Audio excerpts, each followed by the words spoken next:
Terceiro ano, tudo bem? Estamos de volta hoje com a disciplina de História.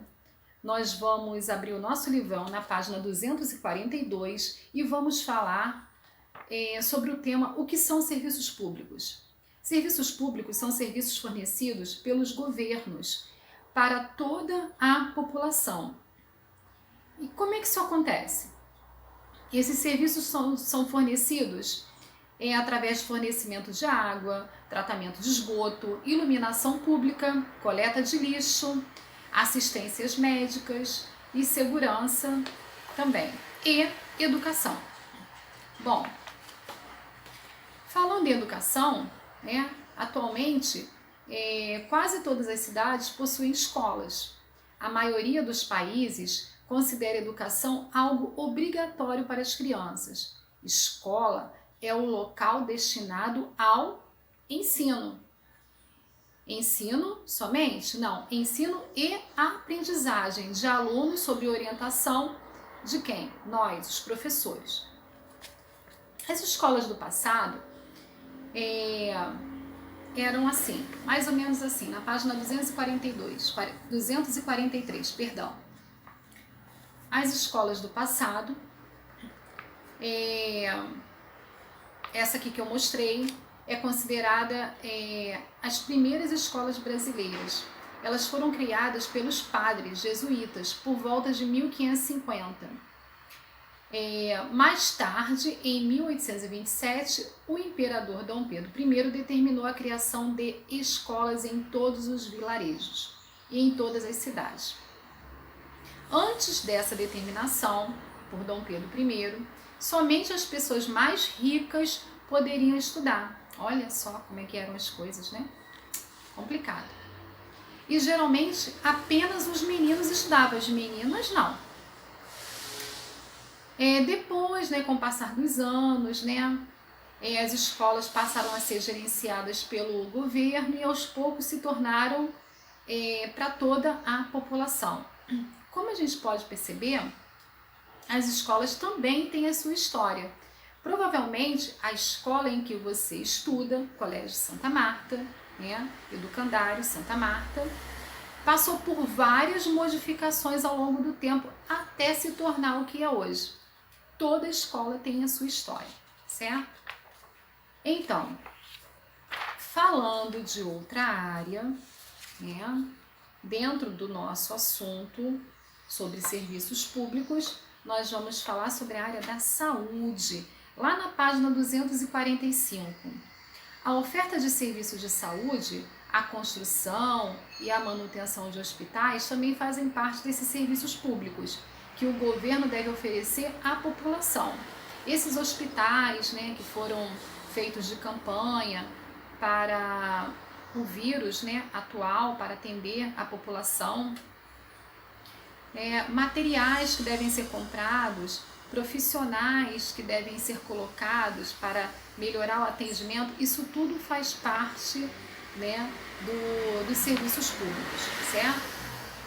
No Brasil, assim como a criação das escolas, a criação dos primeiros hospitais está relacionada à história da Igreja Católica, que foi a responsável pela fundação da Santa Casa de Misericórdia na cidade de Olinda, no estado de Pernambuco. Na atualidade, existem hospitais públicos que atendem toda a população. E continuando ainda, sobre serviços públicos, falaremos também de lazer. O que significa lazer? Vamos pensar? O que significa lazer para você? É quando nós dedicamos um tempo para realizar atividades de diversão, de descanso. Isso nós chamamos de lazer.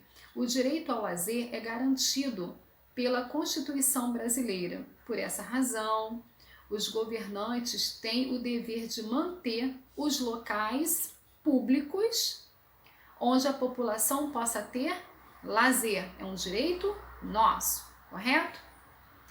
Então, esses espaços podem ter o quê? Parques, praças, ruas, que são fechadas nos finais de semana para que os moradores possam o quê? passear, né, tomar gosto pelo que está fazendo, se distrair, enfim, ter um lazer, certo? Lá na página 246 e 247, nós iremos falar sobre serviços de segurança, né, que também está ligado aos serviços públicos, que é um dos serviços básicos prestados à população. Desde as primeiras cidades do Brasil, uma das funções das casas da Câmara e cadeia era zelar pela segurança dos moradores da cidade, segurança da população. E a polícia? Na época em que o Brasil era colônia de Portugal, não existiam policiais. A segurança era feita pelos moradores das vilas e das cidades, que se organizavam em grupos ou pela Guarda de Portugal. Algumas pessoas consideradas criminosas eram o quê? Eram castigadas publicamente. E isso acontecia no Pelourinho. Nós já falamos sobre isso na aula anterior. Os governantes, eles acreditavam que essa prática evitaria a ocorrência de novos crimes, por isso que as pessoas eram castigadas em público. Bombeiros no passado, os casos de incêndio eram resolvidos por voluntários e os bombeiros eram avisados por 3 tiros de canhão. Era uma forma de deixar os bombeiros em alerta que algo de errado estava acontecendo. Pelo soar dos sinos da igreja, né? Também era uma forma de avisá-los. Cada balada indicava um local de incêndio. E isso foi mudando, né, com o decorrer do tempo.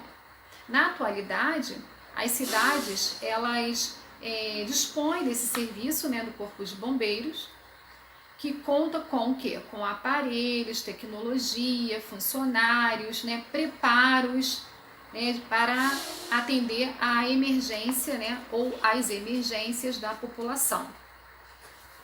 Lá na página 248, ainda sobre o tema de serviços públicos, nós falaremos sobre saneamento básico, iluminação e coleta de lixo. Bom, abastecimento de água, né? Nós já estudamos, né, sobre as ruas, sobre as cidades do Brasil no passado, e de acordo com o que nós estudamos, o abastecimento de água nas casas eram feito pelos próprios moradores, que recolhiam a água das fontes ou dos rios mais próximos.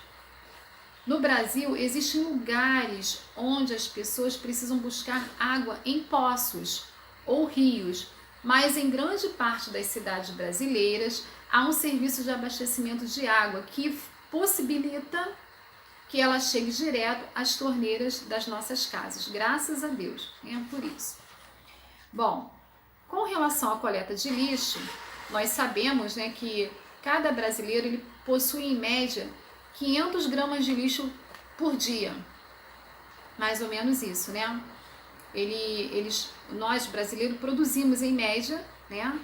Aqui no caso é uma pergunta, né? Você sabia que cada brasileiro produz em média 500 gramas de lixo por dia? Atualmente o Brasil tem aproximadamente 210 milhões de habitantes. Imagina a quantidade de lixo, né, produzido. Pois é. Era comum as pessoas que as pessoas arremessarem sobras de comida pelas janelas das cozinhas da casa, né, de acordo com o relato de moradores da época passada. As ruas das cidades eram cheias de urubus, claro, né, ratos, baratas e outras coisas mais. Eles se alimentavam do quê? Do lixo jogado nas ruas, né? Quando o Brasil era colônia de Portugal, esse serviço não existia. Eram os moradores que davam destino para o lixo e muitos jogavam os lixos nas ruas, né? Trazendo esses insetos, né? E esses animais para se alimentarem com as sobras dos alimentos jogados nas ruas, né? A coleta de lixo não existia. Muitas das melhores casas estão de tal forma repleta deles que durante um jantar não é incomum vê-los passeando nas salas, certo? No caso aqui a presença de ratos, né? A presença de rato nas cidades coloniais. Eles destacam esse textinho aqui, que muitas das melhores casas estão de tal forma repletas deles, né, de ratos, que durante um jantar não é incomum vê-los passeando nas salas. Terrível, né? Complicado. Bom, iluminação pública. No passado, os seres humanos usavam a claridade da lua, as fogueiras e as tochas para iluminar as suas noites, né? Bom, com o passar dos anos, né, por esse motivo, né, no século XIX, as ruas das cidades brasileiras eram iluminadas por lâmpadas à base de óleo de baleia. Todas as noites era necessário que alguém fosse acender uma a uma as lamparinas das ruas. Por esse motivo, a pesca de baleia se tornou atividade importante no litoral brasileiro. Algumas cidades, como Armação e Laguna, localizadas no litoral de Santa Catarina, se dedicaram a essa atividade. Já no século XX, a luz elétrica se popularizou. Desde então, a iluminação pública se tornou muito importante, pois ela contribuiu com a nossa segurança, permite às pessoas que desfrutem dos espaços públicos no período noturno, facilita e orienta a circulação nas ruas e nas estradas. Melhorou bastante, né? Vimos aqui na página 249, né? Anoitecendo aqui no local, na cidade, mas com a contribuição da parte elétrica, né? Melhorando a iluminação, para que possamos transitar com mais segurança. Na página 250, iremos fazer atividades e na página 251 também. Bom, temos outras atividades também anteriores, né? Ainda na página 244 e 245. Pouca coisa, mas temos. Na página 246, tem uma montagem de quebra-cabeça que vocês vão encontrar lá no material de apoio, na página 35, que é sobre o Teatro João Caetano. Então, material de apoio, lá na página 35, vocês irão fazer esse quebra-cabeça, né? Montar esse quebra-cabeças que fala sobre o Teatro João Caetano. Quem já foi em algum teatro? Muita gente já foi, né? Já assistiu pela TV. O que você achou?